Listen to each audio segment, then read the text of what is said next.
A continuación, los invitamos a participar del primer panel de especialistas, la educación a distancia en los escenarios actuales, moderado por el magíster Marco Lorenzati y que cuenta con las exposiciones de magíster Eduardo Babbio, Universidad Blas Pascal, doctora Graciela Juárez de Perona, Universidad Nacional de Córdoba, magíster Analía Segal, Facultad Latinoamericana de Ciencias Sociales, y magíster Alejandro González, Universidad Nacional de La Plata.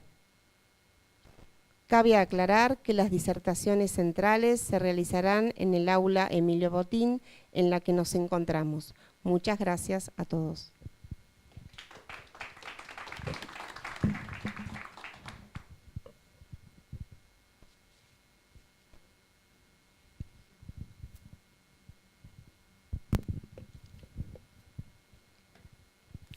Buenos días.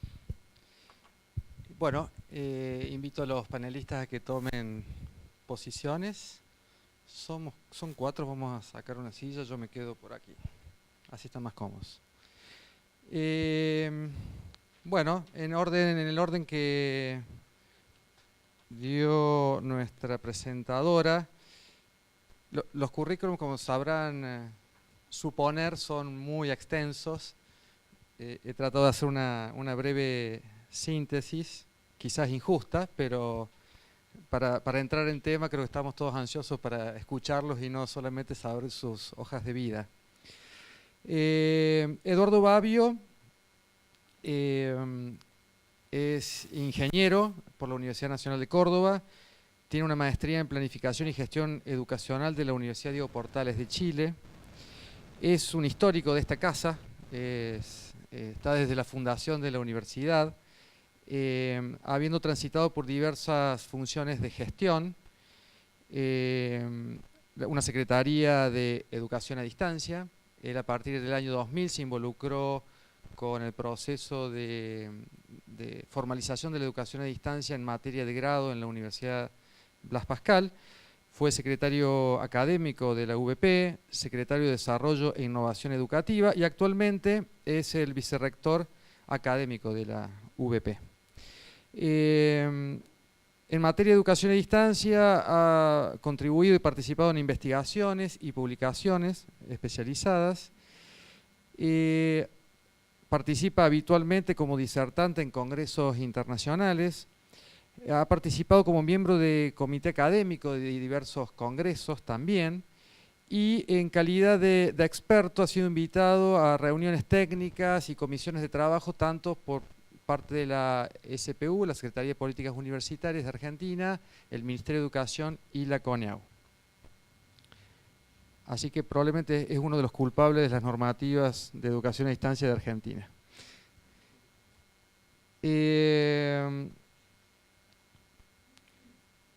Ada Juárez, que también nos acompaña, es doctora en Ciencias Económicas, profesora titular plenaria de la Universidad Nacional de Córdoba. Actualmente es profesora de la maestría en entornos virtuales, procesos educativos mediados por tecnología, también de la Universidad Nacional de Córdoba, del Centro de Estudios Avanzados, maestría que dirigió entre los años 2007 y 2015. Es profesora de la especialización en tecnologías multimedia para el desarrollo educativo, también de la Universidad Nacional de Córdoba. Se ha desempeñado en carreras de grado como de posgrados en distintas universidades, como la Universidad Nacional de Córdoba, la Universidad de la Patagonia Austral, la Universidad de Comahue, la Universidad Tecnológica Nacional, la Universidad Blas Pascal, la Universidad Siglo XXI y la Universidad Católica de Cuenca, Ecuador. Se desempeña y ha desempeñado como evaluadora institucional de docentes, programas y proyectos a nivel nacional e internacional, para la CONEAU, para la Secretaría de Ciencia y Técnica de las Universidades Argentinas, para el Ministerio de Educación de Uruguay y para ANECA, España. Ha diseñado y desarrollado el programa de educación a distancia PROED de la UNC y el Departamento de Educación a Distancia de la Facultad de Ciencias Económicas, también de la Universidad Nacional de Córdoba. Ha sido coordinadora de la Red Universitaria de Educación a Distancia Rueda, de Argentina, Y por la Universidad Nacional de Córdoba, también coordinadora de la Red Centro Oeste para capacitación docente en modalidad de distancia, habiendo publicado en libros y otros medios nacionales e internacionales numerosos artículos sobre esta disciplina.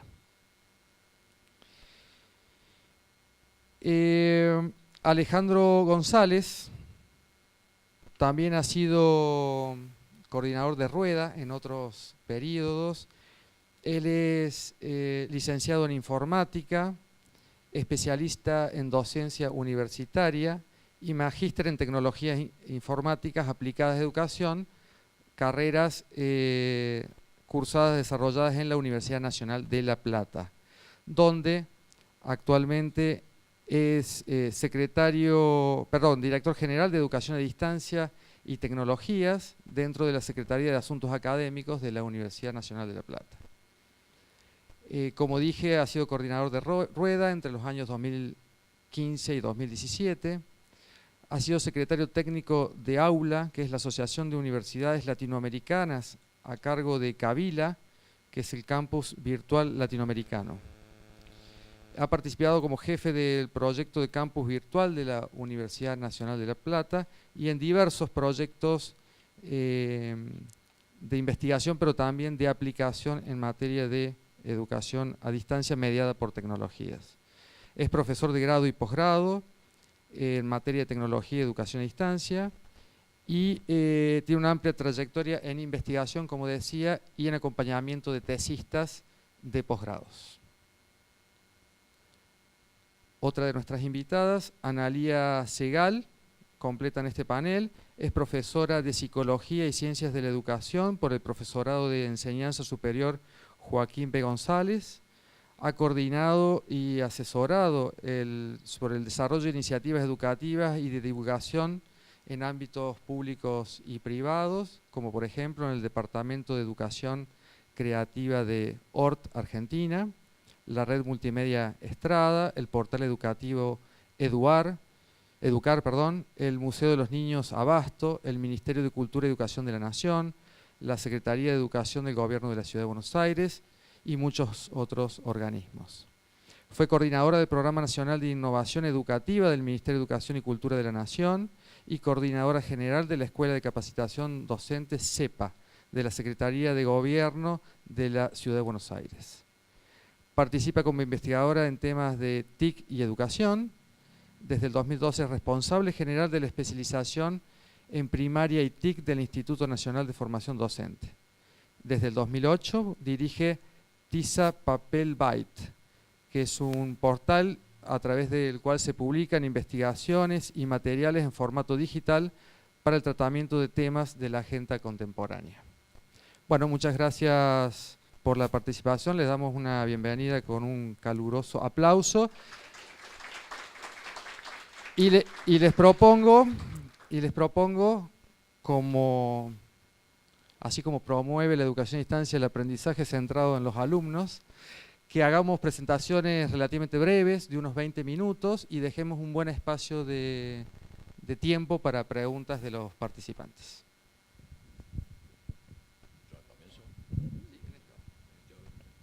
Bueno, buen día a todos. Te pido, Marco, que me avises del tiempo. Es un gusto aquí estar con ustedes para contarles un poco lo que me toca, es la historia de cómo llegamos en la Universidad Blas Pascal al día de hoy. Cuando me convocaron las organizadoras me dijeron, bueno, a ver, contá cómo es la educación a distancia hoy en la universidad, cómo armamos el CIET. Pero me parece mucho más valioso, me parece, para ustedes, contar un poco la historia, cómo llegamos a esto. Fue un camino largo, donde todos aprendimos durante muchos años. Yo acá hice una especie de historia. Nosotros empezamos a preparar lo que es educación a distancia en la universidad en el año 98, o sea, hace 20 años. En ese tiempo había 4 universidades, 5 que dictaban carreras de grado en lo que es educación a distancia.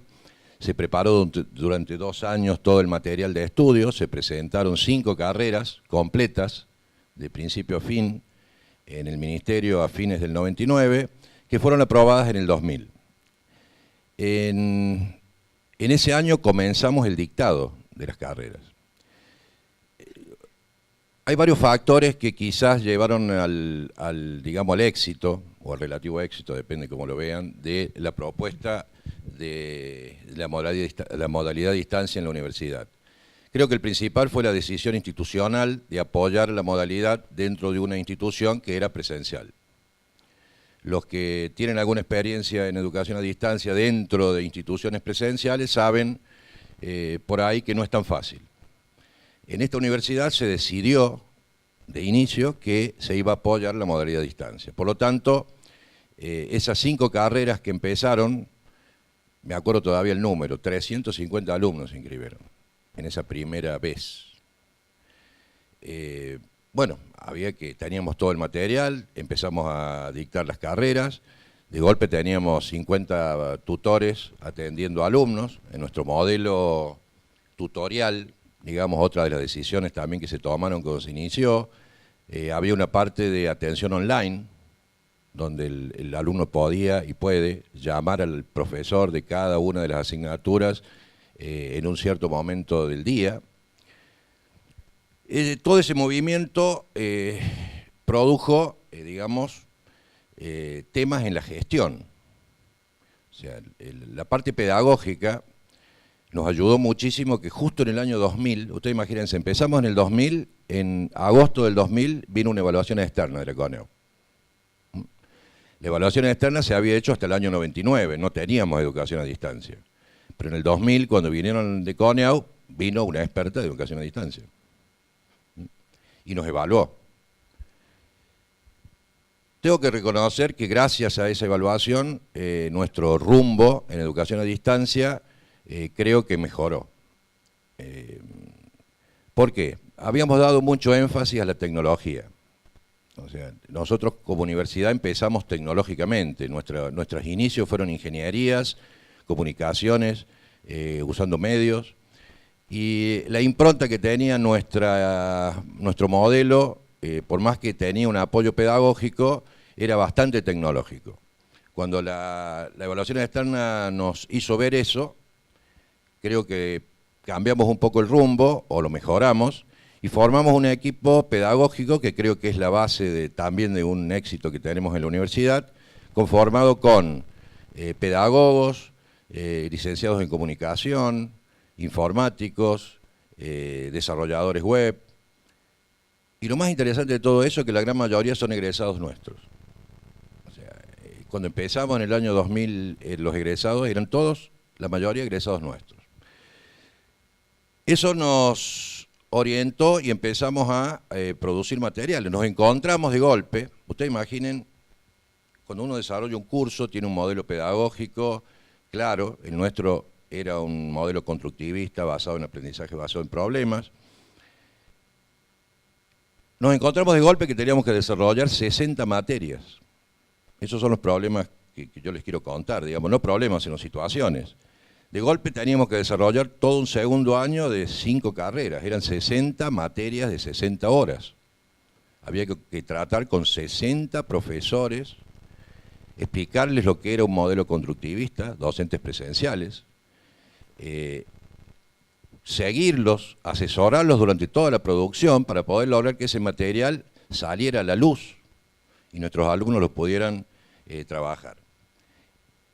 Ese esfuerzo que ha logrado, digamos, ustedes imagínense, eso viene pasando hace casi 20 años, porque todavía el día de hoy seguimos produciendo material. Ese esfuerzo que tiene el equipo pedagógico, el equipo comunicacional, es muy bueno, más allá de la tecnología que usemos. O sea, ya van a ver, les voy a contar cómo vamos avanzando en tecnología, pero en ese diseño pedagógico que empezó en el año 2000 y fue evolucionando, digamos, el protagonismo principal lo tiene la parte, digamos, pedagógica, que es lo importante, creo, también en educación. No tenemos que dejar de lado eso en cualquier tipo de educación. Nos encontramos también con otros temas. Teníamos que capacitar a los docentes. En nuestro modelo fue también elección teníamos lo que se llamamos clases satelitales. Teníamos, porque ya lo demolieron, un telepuerto satelital propio y teníamos contratado un segmento satélite. Ahora ya los más jóvenes no se acuerdan de todo eso, pero la transmisión vía satélite, se transmitía al satélite y de ahí bajaba. Teníamos clases en vivo para nuestros alumnos, pero los docentes no sabían actuar en las cámaras. Entonces tuvimos que dar hasta cursos de cómo estar delante de una cámara. Son todas cositas que les quiero contar para que vean todo el camino que uno recorre y todos los problemas que son mucho más allá de puramente el modelo de enseñanza-aprendizaje. Hay una gestión que lleva adelante todo el sistema a distancia cuando es masivo. Hoy en día tenemos 24 carreras cursándose totalmente a distancia. Entonces el sistema de gestión de eso se complica. No es lo mismo dar un curso o un diplomado o un posgrado que tiene un módulo después de otro a tener que dictar 24 carreras simultáneas con todas las materias activas, con más de 250 tutores. Entonces, bueno, todos esos pequeños problemas son los que quería compartir. Después está el tema de los exámenes finales. En nuestro modelo de educación a distancia tenemos una red, como comentó el doctor Consigli, nosotros tenemos una red en todo el país de más de 100 centros. ¿Por qué la tenemos? En los inicios, cuando fue en el año 2000, 2001, 2002, nos dimos cuenta que la accesibilidad por Internet en el país no era fácil. Nuestro modelo estaba basado no estaba en plataforma, nosotros enviábamos CDs con los materiales, pero no había acceso a tecnología, por lo tanto necesitaban esos alumnos en todo el país un apoyo local. Entonces gestionamos y formamos esta red de más de 100 puntos. Ahí se efectúan los exámenes finales. Toda la logística de tomar exámenes finales con docentes nuestros. Nosotros enviamos un docente que fiscaliza en cada lugar que el examen sea correctamente tomado, la identidad del alumno. Es parte del modelo. Todo eso implica un movimiento de logística muy importante que va más allá de lo puramente, como les dije recién, el proceso de enseñanza-aprendizaje. En el año 2009, cuando consideramos que la tecnología estaba al alcance de nuestros alumnos, no nuestra, o sea, nosotros tratamos de mirar siempre al alumno. Nosotros teníamos tecnología, pero el alumno que nosotros apuntábamos no. Recién en el 2009 pasamos todo ese sistema a una plataforma. Esa fue otra decisión institucional. Dijimos, ¿qué hacemos? Contratamos una plataforma, compramos una plataforma, usamos alguna plataforma de software libre. La decisión institucional fue desarrollar una plataforma propia. Entonces, nuestros equipos de informática desarrollaron una propia plataforma que se llama MiVP. MiVP ya existía, teníamos un sistema de gestión muy interesante en Internet, le sumamos a eso el módulo de e-learning. En ese momento tuvimos, por ejemplo, que mudar más de 1000 materias, asignaturas, de formato que teníamos en el CD a la plataforma. Llevó un trabajo muy grande, lo tuvimos que hacer ustedes imagínense los tiempos, o sea, había que empezar las clases en la plataforma y quedaban 2 meses. En 2 meses tuvimos que mudar todo y poner en marcha toda la plataforma para que nuestros alumnos pudieran estudiar, continuar sus estudios. Eso implicó esfuerzo de gente, de materiales, etc. Al seguir avanzando dentro de la historia esta que estoy haciendo, no quiero entrar en detalles, pero estaría todo el día hablando con ustedes. Vale la pena aclarar que, por ejemplo, la parte académica siempre fue común. O sea, nosotros tenemos carreras a distancia que se dictan también en modalidad presencial. Los directores de carrera o los decanos, depende de la universidad que esté, son los mismos. Nunca fue una universidad aparte, siempre la parte académica fue la misma. Siempre los contenidos fueron iguales.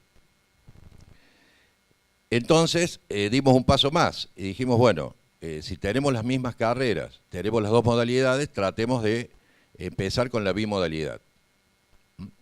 Y empezar a incorporar algo de distancia en presencial. Hay una cosa que es cierta, no sé cómo lo ven ustedes, la bimodalidad es muy fácil para el presencial. El alumno a distancia que está en Tartagal o está en algún pueblo perdido, va a ser siempre a distancia.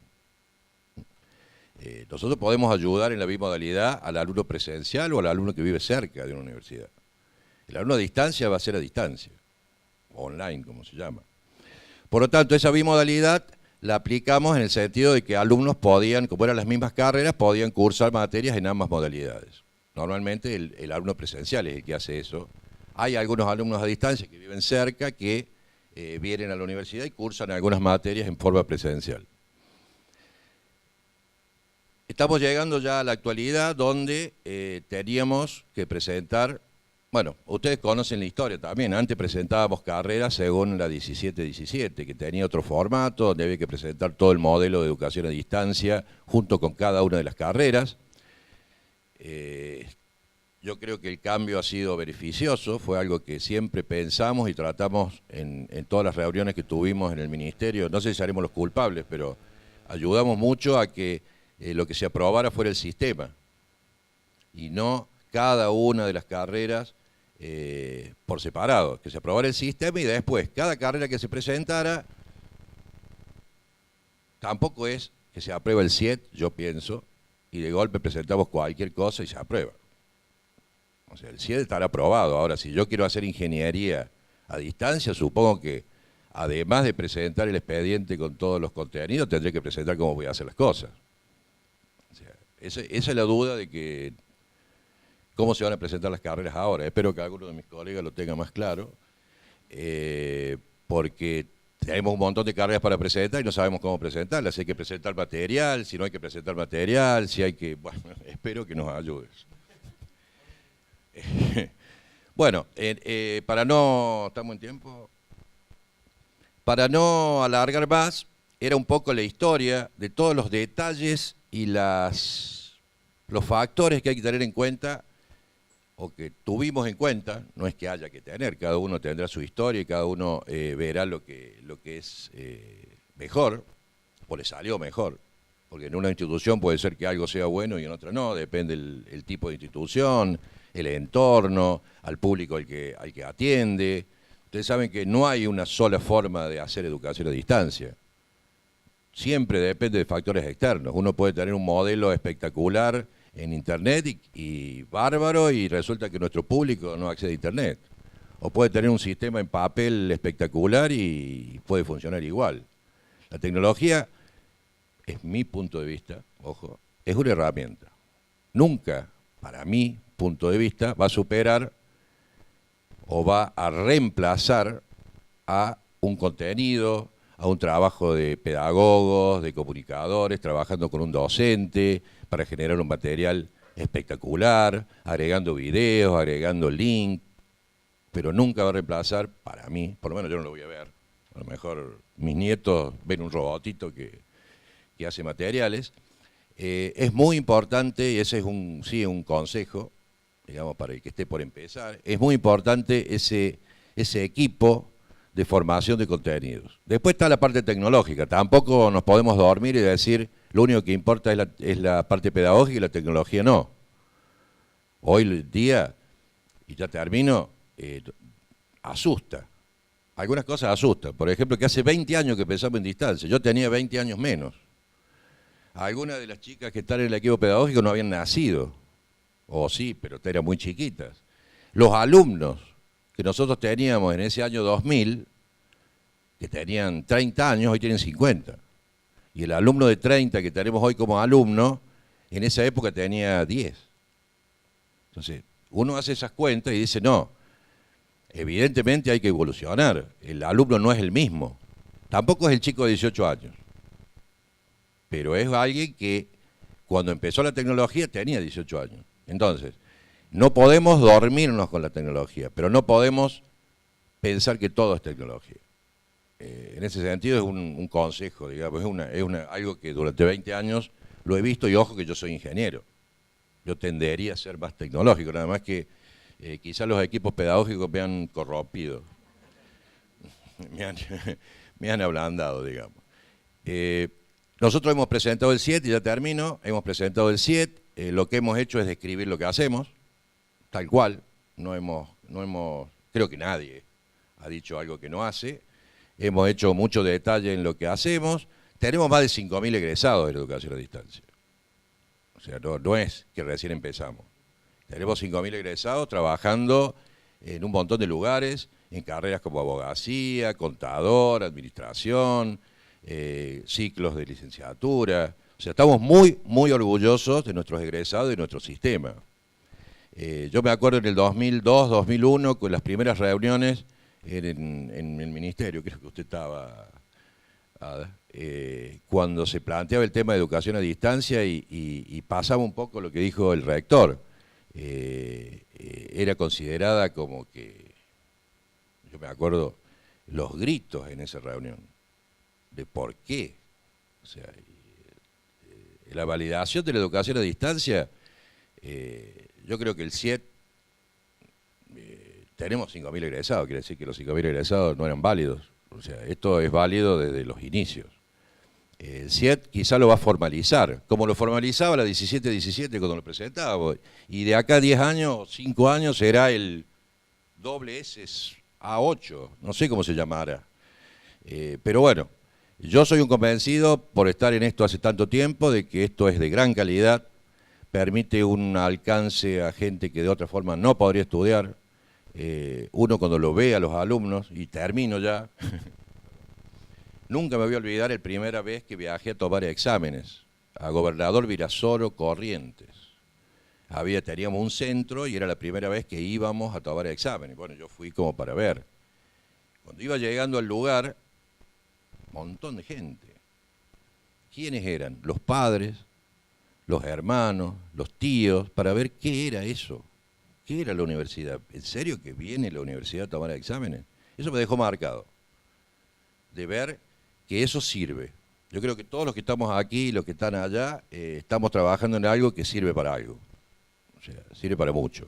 Entonces, bueno, en este momento tenemos, como dijeron, más o menos 8.000 alumnos, tenemos 24 carreras de grado, seguimos trabajando, seguimos movilizando. En el área de marco tenemos posgrados a distancia que hemos acreditado perfectamente en CONEAU. Estamos trabajando en distancia y creemos que es el camino a seguir. Así que bueno, no los quiero demorar más, quedo a las preguntas que ustedes quieran ahora, después estoy a su disposición. Muchísimas gracias. Buenos días a todos y agradezco mucho a las autoridades acá de esta universidad, a la cual mucho estimo. Durante varios años he sido profesora en ella y acá veo a algún alumno mío en aras de toda esta cuestión etaria que vos planteaste. Acá lo veo adelante, ya es director en esta zona. Años era mi alumno. Excelente, entre paréntesis, excelente alumno. Marco. No, era muy bueno, eso sí reconozco. Bueno, escuchándolo al rector y escuchando a Eduardo, realmente creo que los que estamos aquí vamos a compartir todo lo que han dicho. Cuando me hablaron para que formara parte de este panel, la verdad que, y en la temática esta, el estado del arte de la educación a distancia, digo, ¿cuánto hay para hablar? Horas. El libro creo que sería más alto que esta habitación, con toda la evolución que ha tenido. Desde la época aquella de los cursos por correspondencia, que tuve, rector, la oportunidad de encontrar entre los papeles archivados de mi casa algo de mi padre. Y no eran malos, eran bastante buenos, cómo se presentaban. Realmente me sorprendió verlo. La educación a distancia es una denominación que hoy pierde claridad. Pierde claridad porque se ha agrupado bajo esa designación genérica una serie de modalidades que le han quitado un poco de precisión a lo que es la educación a distancia. Lo cierto es que estaba hablando que la educación en línea es un continuo hoy que va desde lo presencial hasta lo totalmente virtual. Entonces, evidentemente, lo tenemos que ver como ha evolucionado la tecnología. La educación a distancia a lo largo de los años, prácticamente es imposible. Hoy hablar de lo presencial y lo no presencial se hace bastante difícil. Es una línea muy fina la que nos separa. Y además, todos los servicios, como les pongo allí, todos los servicios de infraestructura son lo mismo. Son útiles para una o son útiles para otra. Pero este continuum, esta diversidad, ha llevado que todas nuestras universidades, no solamente de Argentina, Latinoamérica, el mundo, lo que planteaba Eduardo, es decir, cada una elige aquello que responde al contexto en que se desarrolla. Pero lo que sí, la modalidad a distancia, si nosotros queremos hablar de evolución, la siguiente, por favor. Si queremos hablar de evolución, no me voy a detener en ello porque todos conocemos la historia, más o menos, pero la conocemos. Evidentemente, esa evolución nos lleva de superar las barreras temporoespaciales, viene la tecnología, nos rompe las barreras sincrónicas, asincrónicas, y seguimos avanzando, y hoy hablamos de la web 3.0, de realidad aumentada, de realidad virtual, y de tantos nombres que a mí también me asustan. Porque es como decía acá Eduardo, no es lo mismo cuando iniciamos con esto. Yo llevo ya unos 25 años más o menos dedicada a la educación a distancia y es tan grande el cúmulo, va a tal velocidad, tasa creciente, digamos así, es muy vertiginoso el cambio que prácticamente no lo podemos capturar todos. Tenemos que ir de a poco. La siguiente, por favor. Si ustedes se fijan allí, cuando yo me puse a pensar qué hablo, qué digo de esto, me puse más que nada en la posición de evaluadora. He tenido que evaluar programas, proyectos, instituciones que tenían incorporada la modalidad. Y realmente a partir de allí me senté y me puse a reflexionar en lo que el rector planteó en algún momento, vale decir, ¿qué tenemos que hacer hoy? ¿Qué es lo que nos está faltando? Porque las tecnologías, las TIC, mal, bien, regular, las hemos incorporado, todas las conocemos, toda nuestra sociedad está digitalizada, todos acá en la sala seguramente tenemos un smartphone, tenemos televisores smart, es decir, todo está atravesado por las tecnologías. Evolucionó la educación a distancia por la evolución de las tecnologías, pero también evolucionaron las teorías del aprendizaje. Y esa evolución de las teorías del aprendizaje no necesariamente se ve directamente en lo que es esa evolución. Vale decir, hemos ido avanzando, sin duda alguna es un recurso valiosísimo, pero lo que las teorías del aprendizaje nos están exigiendo en este momento no necesariamente los cumplimos en las ofertas educativas que presentamos. A raíz de eso, si seguimos, se me ha ocurrido pensar de que podemos hablar de cuáles son las barreras que hoy tiene la Universidad del Cambio, porque nuestras universidades van cambiando. También ha cambiado, digamos, más, menos, con la incorporación de tecnologías dentro de la universidad, todo lo que hace a los modelos de gestión, a los modelos de organización, pero tampoco estos se adecuaron mucho, aún les falta. Y esto me hizo pensar, así como rompimos las barreras temporoespaciales, sincrónicas, asincrónicas, hoy aún tenemos barreras que no hemos terminado de derribarlas. Y lo pongo en forma de preguntas. Una de ellas, la primera, les digo, el potencial de las tecnologías se está aprovechando en toda su dimensión para lograr que nuestros egresados tengan las competencias exigidas por este siglo. Creo que no. Por lo menos de todo lo que yo he recorrido, unas más, otras menos. Intentamos, pero todavía no lo hemos logrado integralmente. Otra barrera, el docente. el docente que cumple un rol clave en este proceso y no como todavía he escuchado por allí, que medio lo dejamos de lado con las tecnologías, no es cierto. Es más fuerte que nunca el docente, más necesario porque es el que va a marcar el rumbo de lo que vamos a dar. Es el que va a decidir cómo el estudiante va a adquirir las competencias o no. Es el que va a seleccionar la tecnología si es conveniente o no en el momento y para el curso o carrera que está por desarrollar. Lo otro es el currículum, famoso currículum. Se habrá estado en reuniones en que no se quiere cambiar el currículum. Y nosotros sabemos, en base a lo que vos dijiste, no sabemos qué vamos a tener en el futuro.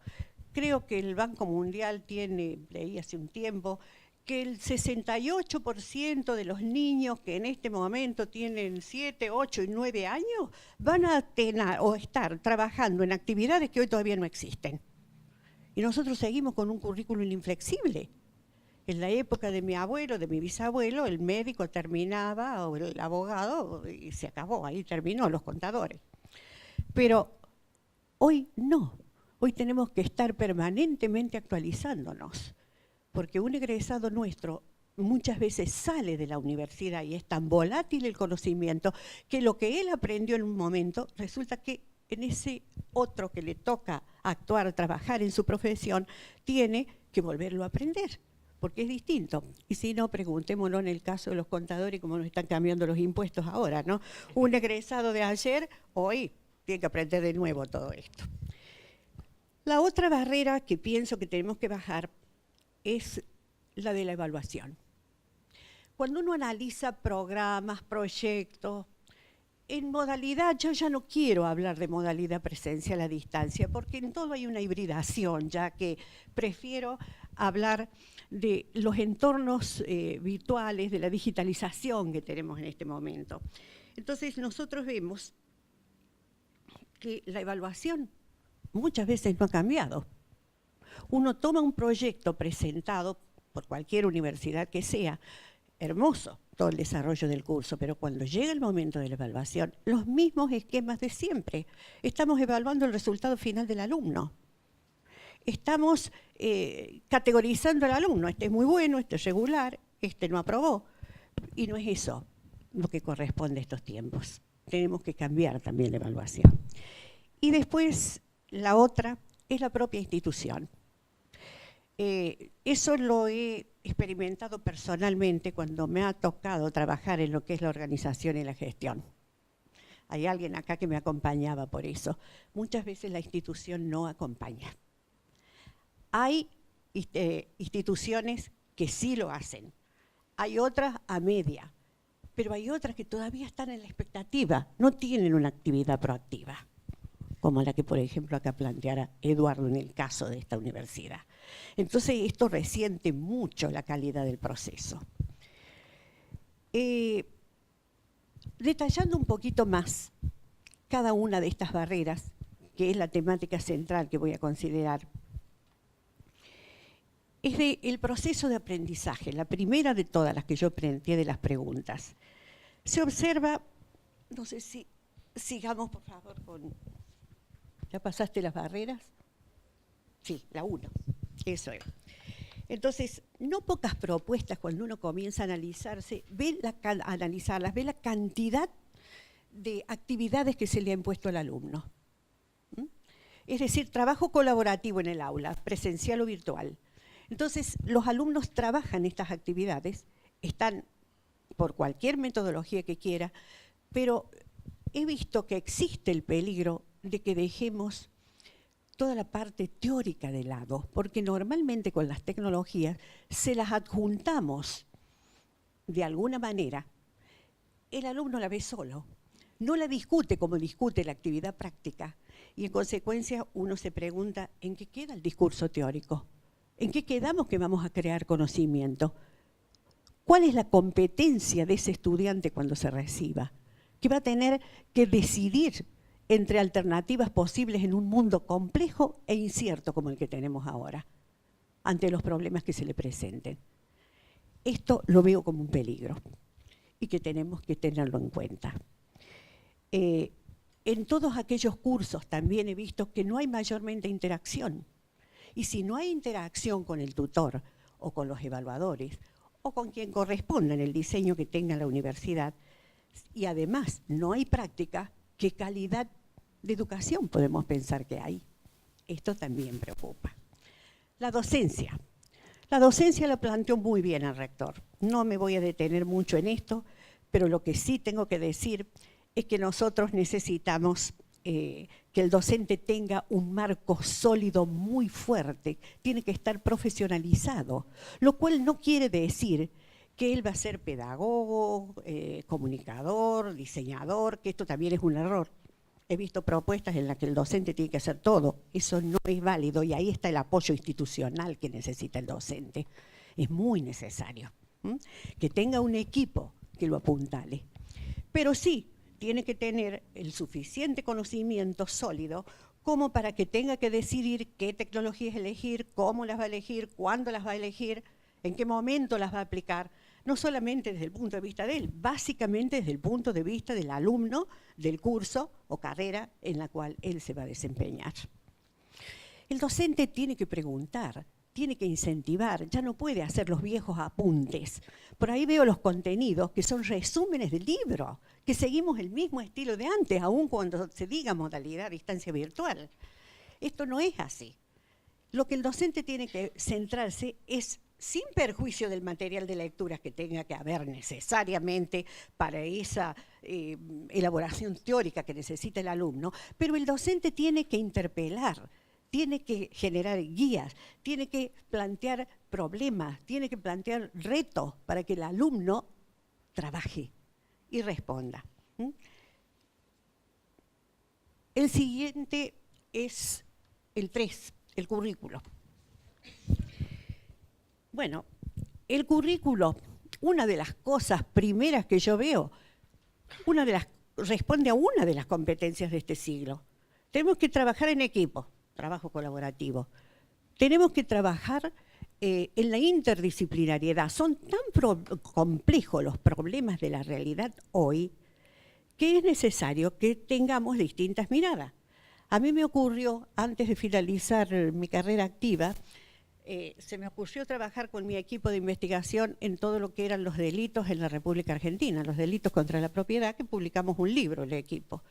Pero resulta que llegó un momento, después de 4 años de trabajo, que tuve que parar, porque yo necesitaba tener a la par mía un juez, necesitaba tener un abogado, necesitaba tener un antropólogo, un policía, porque yo no podía seguir más adelante desde la mirada económica y sociológica, porque nos unimos con algunos sociólogos para hacer este trabajo.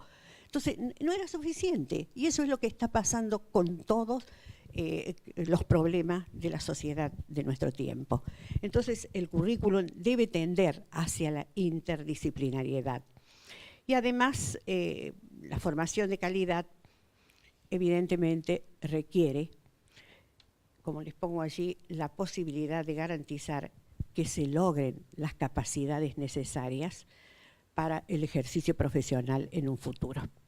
Acá la tecnología nos está trayendo cosas un poquito distintas con los cursos masivos, los famosos MOOC, cursos masivos abiertos, que sin duda alguna están y van a seguir, y no es que yo los critique, tienen sus aspectos positivos, pero una pregunta que me hago es, ¿terminarán las masas con esta condición que acabo de plantear? El último punto que está allí, ¿o solamente un porcentaje? Es una duda que tengo, ¿no? La 4, la evaluación. La evaluación, ahí me he permitido poner 2 ideas de 2 referentes muy relevantes en el área. Reiluch plantea de que hay etapas bien diferenciadas en las teorías del aprendizaje, en el paso que hacemos de la sociedad industrial a la sociedad del conocimiento. En la primera de ellas decimos, me voy a permitir leerlas, están orientadas a describir y clasificar a los alumnos desde la perspectiva de sus capacidades. Yo me refería a esto hace un momento. En cambio, en la segunda, apuntan a maximizar el aprendizaje de todos los alumnos. No los ponemos en categorías, sino vamos a todos. cada vez que yo evalúo proyectos a distancia, muchas veces hay una ausencia total de la evaluación por procesos.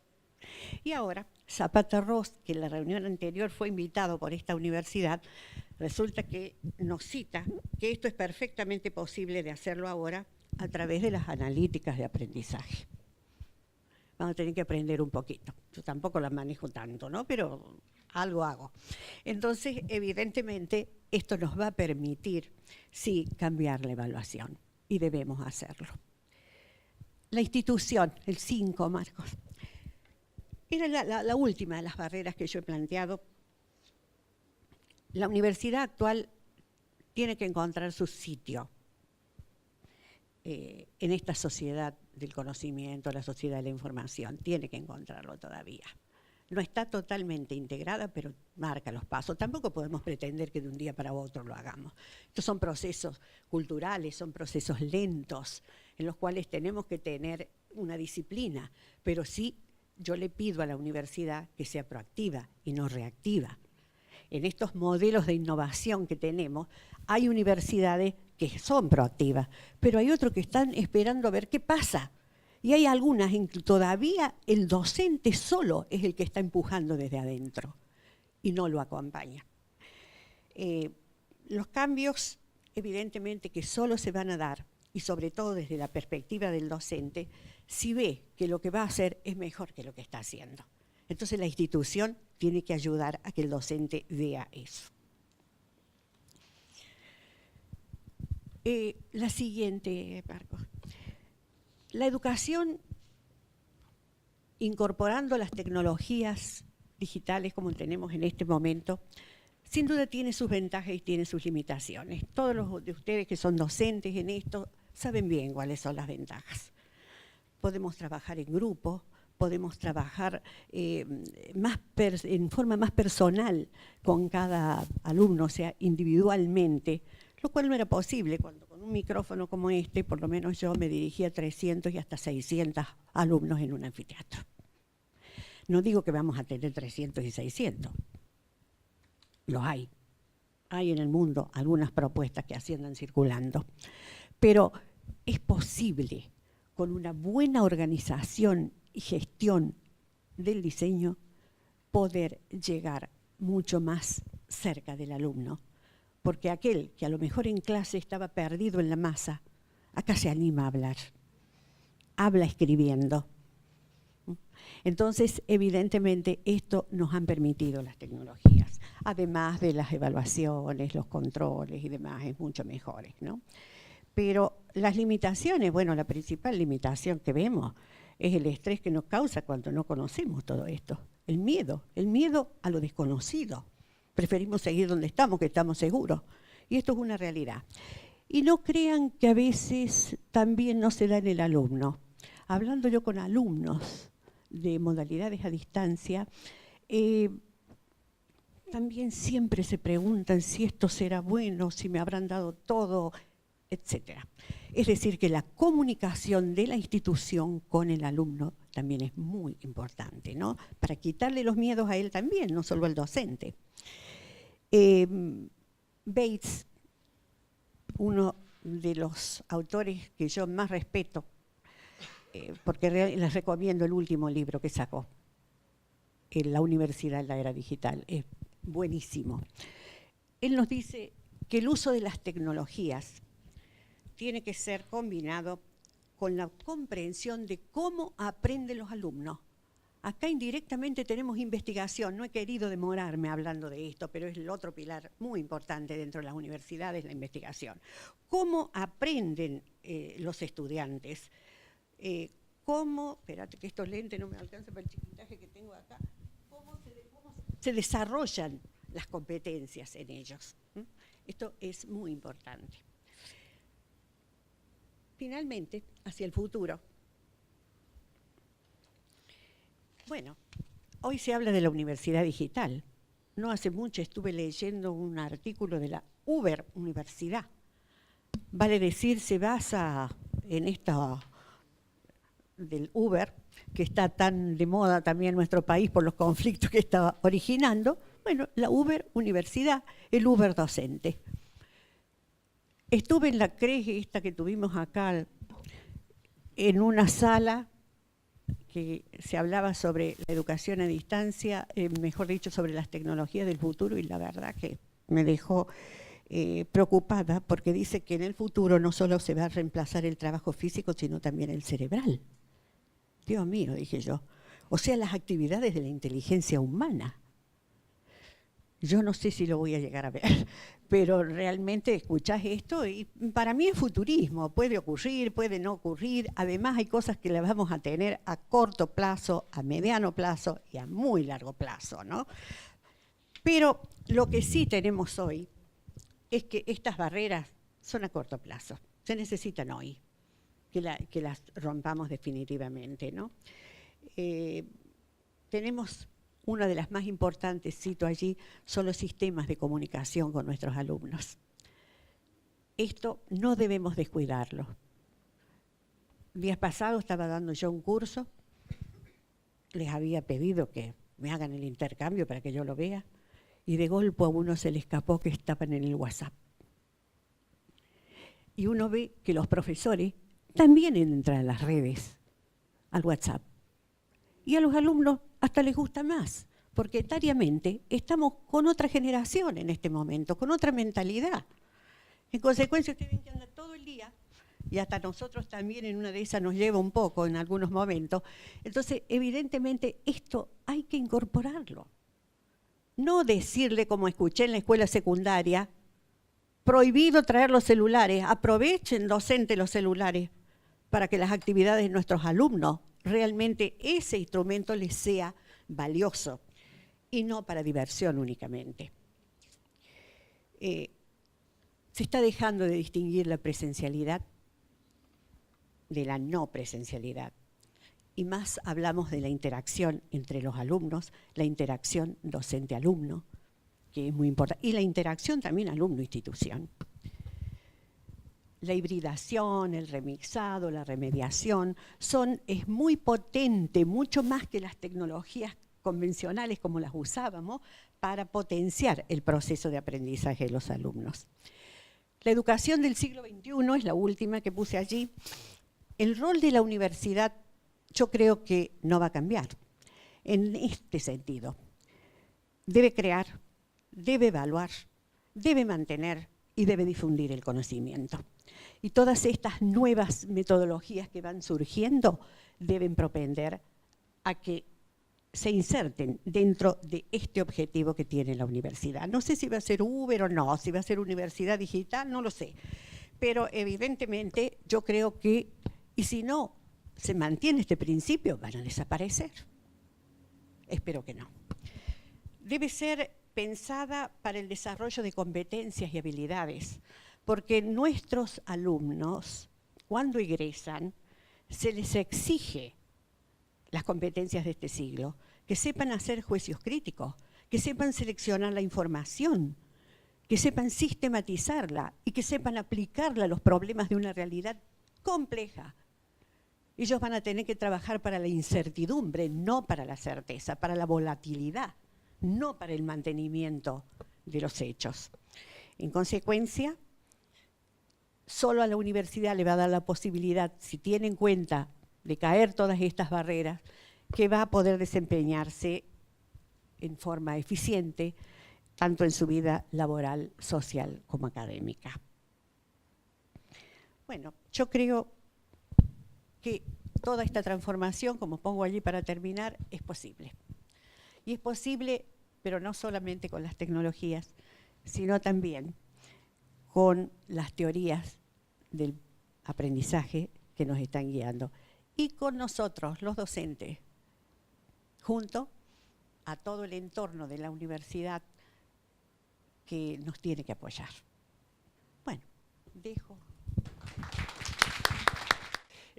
Bueno, un poco creo que sigo en sintonía con lo que venían contando. Mi idea era trasladar algunas perspectivas de la educación a distancia, sobre todo en Argentina, que es por ahí lo que más he desarrollado en los últimos años. Al igual que los otros actores, he estado involucrado también en todo lo que tiene que ver con el la actual resolución que tiene que ver con la conformación de los CIED. Recuerdo en ese momento, y Graciela decía cuánto hace que estaba, yo también hace como 18 años, en el 2000, arranqué con todo lo que es educación a distancia, y allá por 2004, 2005, empecé a formar parte de la Red Universitaria de Educación a Distancia Argentina, representando a mi universidad, que es la Universidad Nacional de La Plata, y recuerdo que en la segunda reunión, allá por, siempre lo cuento porque fue como anecdótico, en San Martín de los Andes, en la Universidad del Comahue, me acuerdo que estaba con Graciela también, estábamos preocupadísimos porque se había aprobado la 1717 y ya no nos gustaba.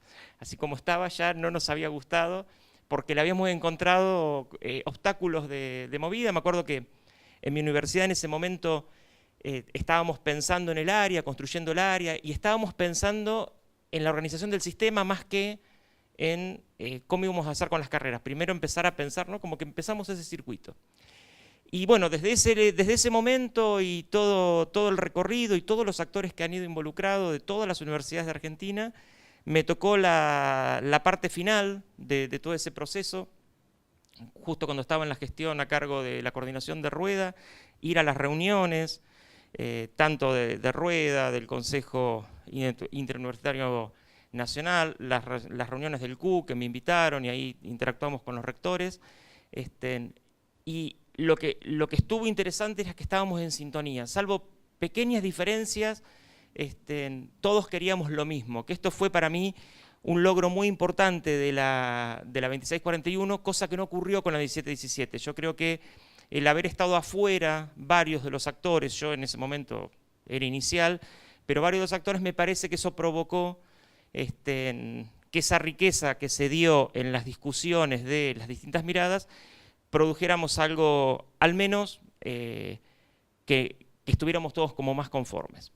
Obviamente que esto recién empieza y un poco era contarles algunas cosas que me parece que van a impactar y que están impactando en la conformación del sistema y en relación con las carreras, ¿no? Que también, bueno, ahí justo nosotros también estamos transitando carreras que nos quedaron atrapadas entre, derogamos la 1717 y salió la 2641 y ahora se activaron, y otras 7 que estamos por entrar que no podemos entrar. Bueno, estamos como en un proceso medio extraño, conversando, negociando y viendo cómo acceder. Algunas cosas les puedo contar de las que estamos avanzando. Una de las cosas que me parece más importante es la denominación de la modalidad. Como decía Graciela, el nombre de educación a distancia ha quedado como desdibujado. Es una de las luchas que no pudimos acordar. Era bastante complejo porque entrábamos en el campo de la discusión académica, epistemológica, de cómo es el término, si virtual, si distancia, con lo cual daba igual porque no era lo que queríamos comunicar, sino que lo que se buscaba, y igualmente quedó reflejado en el espíritu de esta resolución, era empezar a dibujar esa frontera, ¿sí? Digamos, esa frontera que hay entre lo presencial y la distancia, sobre todo por todos los procesos de hibridación, y porque los que hacíamos presencial, yo vengo de una universidad totalmente presencial, que en algún momento comentaré algunas de esas cosas, trasladándonos hacia distancia, en un camino en ese sentido, y muchos de los que hacían distancia, revisando las prácticas presenciales para incorporarlas. Entonces me parece que en ese contexto, si bien la denominación quedó tal cual, hubo un intento de cambio de modalidad de opción pedagógica, que es otra de las cosas que también ocurrieron, pero bueno, es uno de los caminos. Hay algunas cuestiones referidas a los estudiantes, ¿sí? que cobra relevancia, que era una de las preocupaciones en la resolución. Hay varias incorporaciones referidas sobre todo al estudiante de grado, ¿no? Que era donde era el mayor inconveniente, surgía en el grado más que en el posgrado, donde ese estudiante fuera reconocido, tuviera identidad, algo que a nosotros, por ejemplo, como Universidad del Plata no nos había pasado, pues nosotros no tenemos casi experiencia en el grado, ¿sí? La estamos transitando ahora. ¿Por qué? Porque, bueno, una universidad, se imaginarán, de casi más de 120.000 estudiantes, 13.000 profesores, presencial, dedicada a la investigación, con un alto grado académico, con una estructura de cátedra de las antiguas, porque realmente esto es parte del modelo que estaba instalado, al menos hasta hace unos años, era como muy complejo poder abordar el grado, ¿sí? Era políticamente complejo.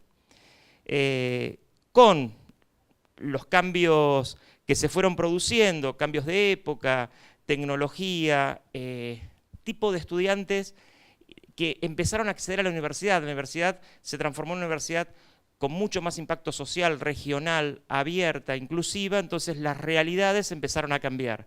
Desde el estudiante, que no solamente era el estudiante que venía del interior, que eso así se lo denominaba, el que venía de otra provincia, sino eso empezó a transformarse en estudiantes que empezaron a llegar del conurbano bonaerense, estudiantes que estaban alejados, estudiantes con problemas económicos, bueno, todo esto empezó a transformar la mirada que tenía la universidad en su totalidad. Eso ha ocurrido en los últimos años.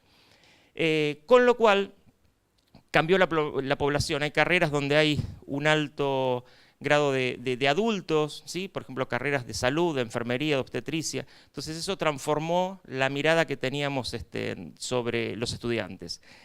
Lograr esa identidad y lograr esa ciudadanía universitaria pensada como estudiantes a distancia. Eso sí fueron problemas que nos empezaron a ocurrir, ¿sí? Extensiones áulicas, unidades de apoyo, estudiantes que tenían que votar, bueno, todo esto fueron parte de la dinámica de lo que se fue transformando. Creo que con la nueva resolución es parte de lo que había que presentar y es un camino que empieza como a formalizar algo que estaba en nuestro caso, por ejemplo, y en varias de las universidades que conozco, desdibujado. Ahora, ¿cuál es el otro punto que también es interesante? Bueno, el tema de los profesores. Todos los que hemos presentado carreras, o le han pasado en las carreras, al menos en las últimas acreditaciones, una de las observaciones que volvía era, excelente, el docente es doctor en tal tema y en tal disciplina. ¿Cuánto sabe de dar clases a distancia? No sabe. ¿Cuál es el equipo que apoya para este docente, el tutor? Bueno, esto, aunque ustedes no lo crean, costaba de poder llevarlo adelante. Formábamos a los docentes no venían, esto era como, ¿no? Era como algo más porque era un requerimiento y no importaba. Realmente lo que ocurrió en el último tiempo es que, un poco por las devoluciones y otro tanto afianzando nosotros ese proyecto, generamos un ciclo. Es un ciclo que es obligatorio para los docentes, ¿sí? Y ese ciclo de formación en la gestión de proyectos de educación a distancia es obligatorio para que nosotros los acompañemos en la presentación y en el armado de las carreras que estamos presentando. Esto previendo lo que iba a ser el CIED ya hace 2 años que lo venimos desarrollando.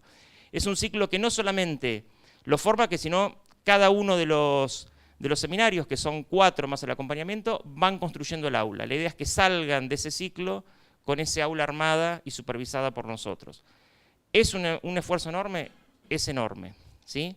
Trabajamos en equipos coordinados con las facultades, porque nosotros, ahora el equipo creció, éramos 12, ahora somos 22, pero no damos abasto, ¿sí? Con la cantidad de, como decían hoy, de materias y de cosas que hay que realizar, pero bueno, vamos avanzando año a año, paso a paso, y los vamos acompañando.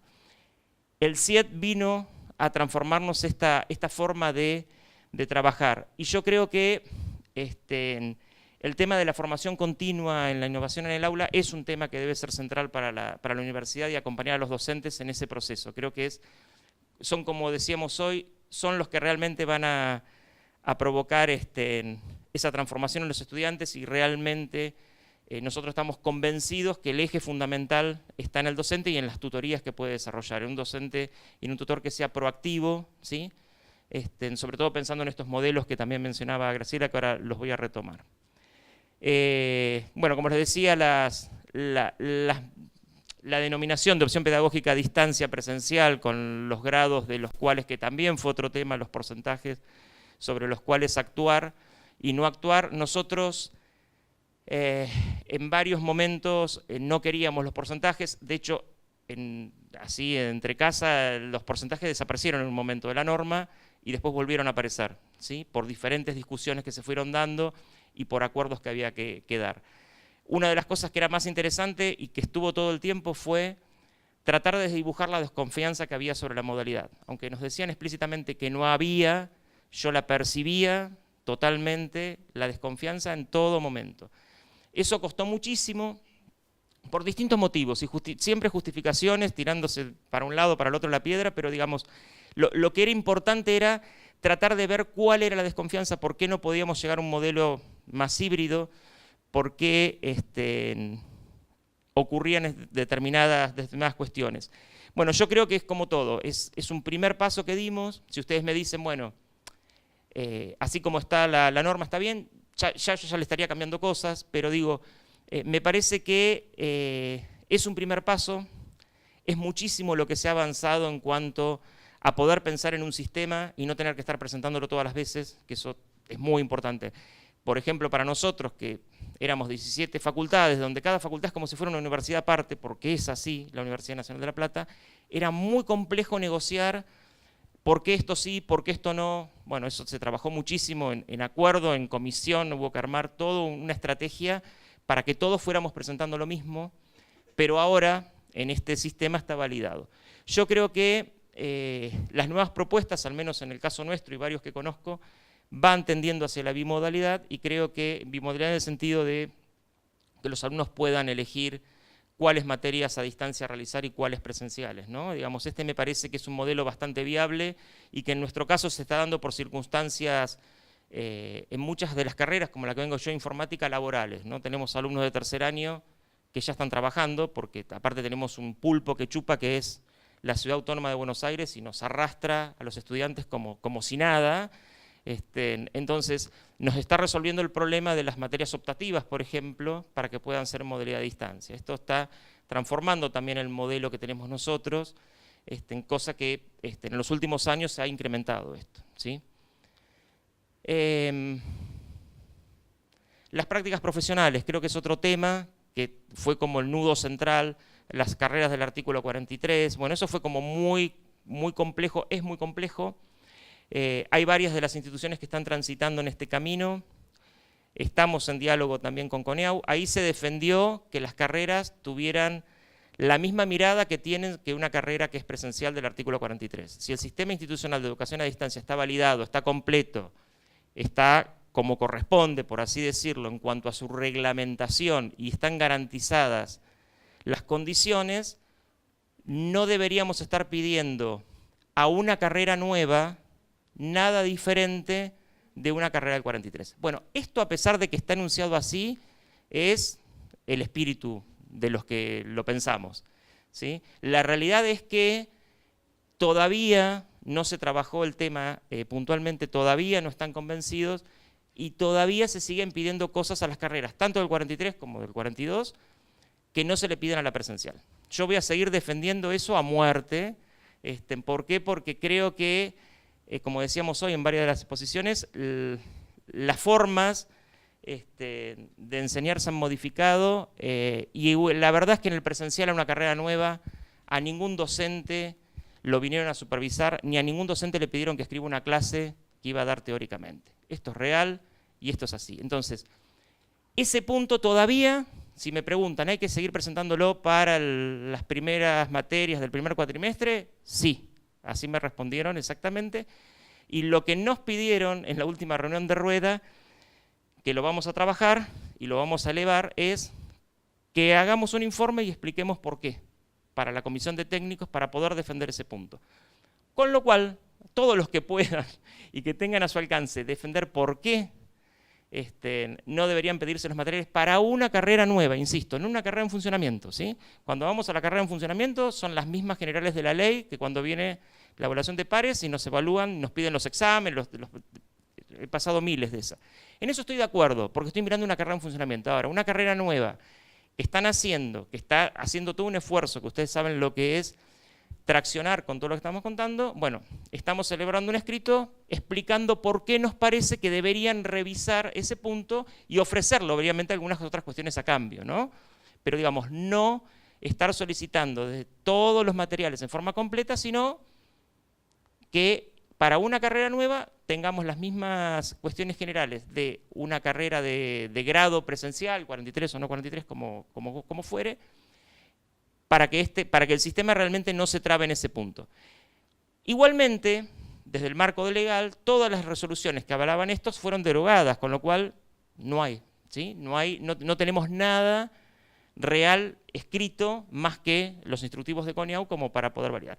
Con lo cual es un buen momento, creo que la misma CONEAU está en revisión de qué cosas tenemos que presentar en las carreras y se están elaborando, con lo cual es una oportunidad también para esta transformación, me parece que en la cual todos tenemos que trabajar.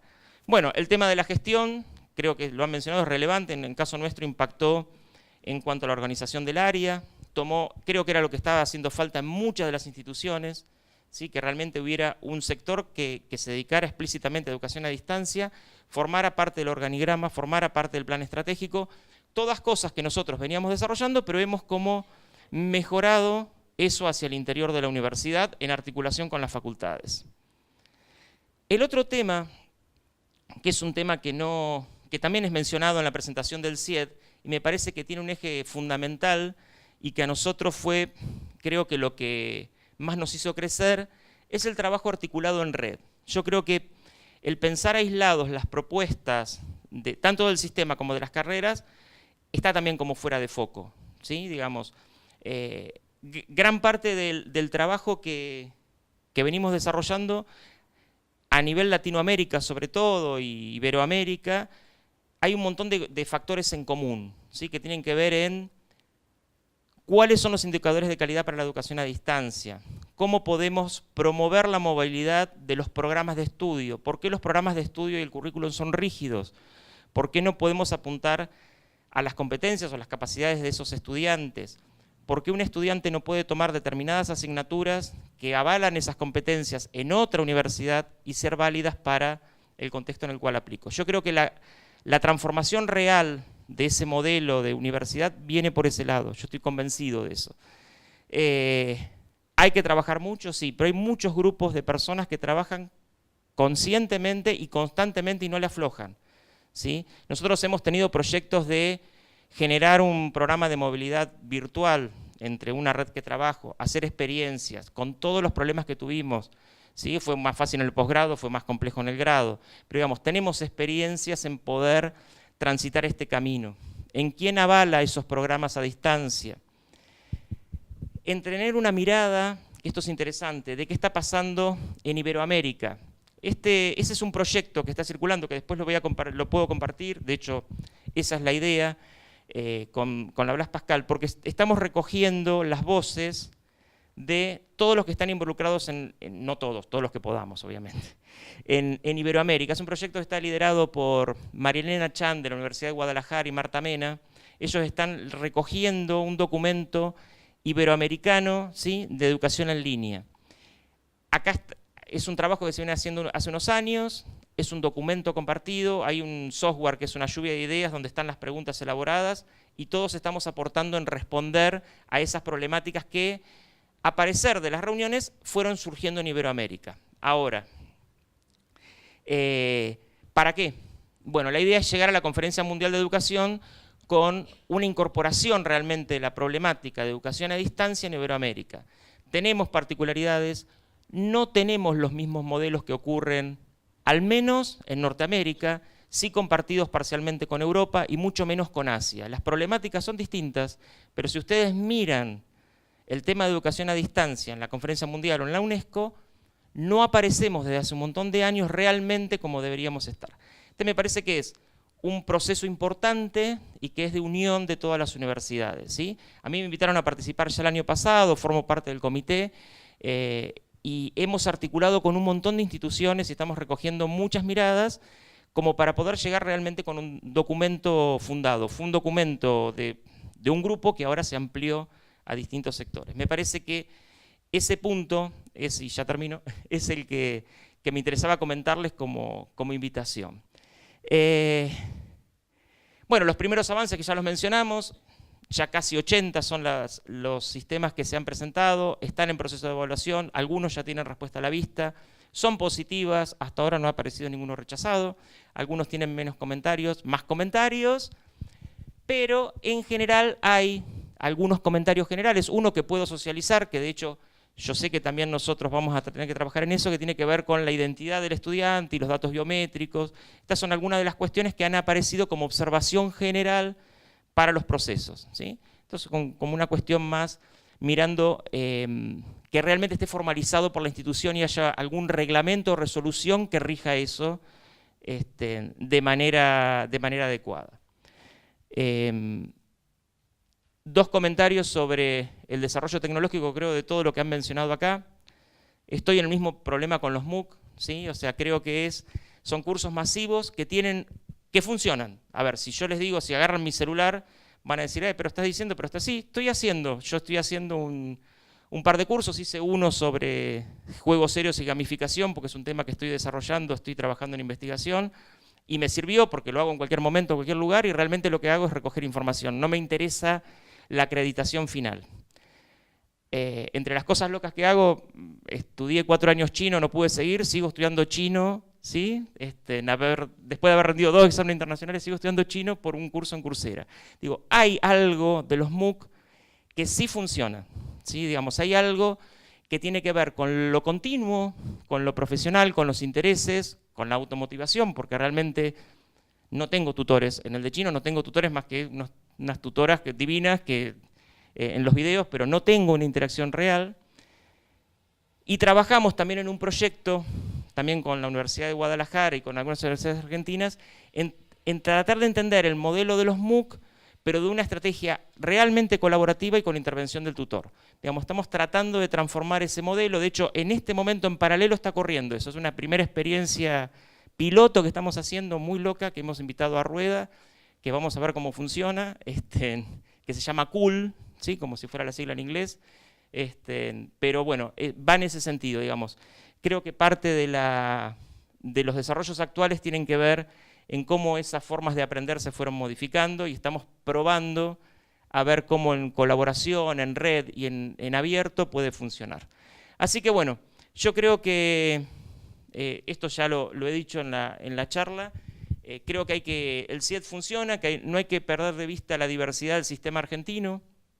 Es muy diverso, hay de los más variados. Hoy hablaban de centros de apoyo. Nosotros, por ejemplo, no los tenemos, nuestro modelo no se expandió de esa manera, tenemos inconvenientes con las evaluaciones, con lo cual me parece que hay que respetar la diversidad, no hay que pedir más cosas a las carreras a distancia que a las presenciales, y básicamente hay que seguir revisando el impacto en el sistema argentino de esta nueva resolución.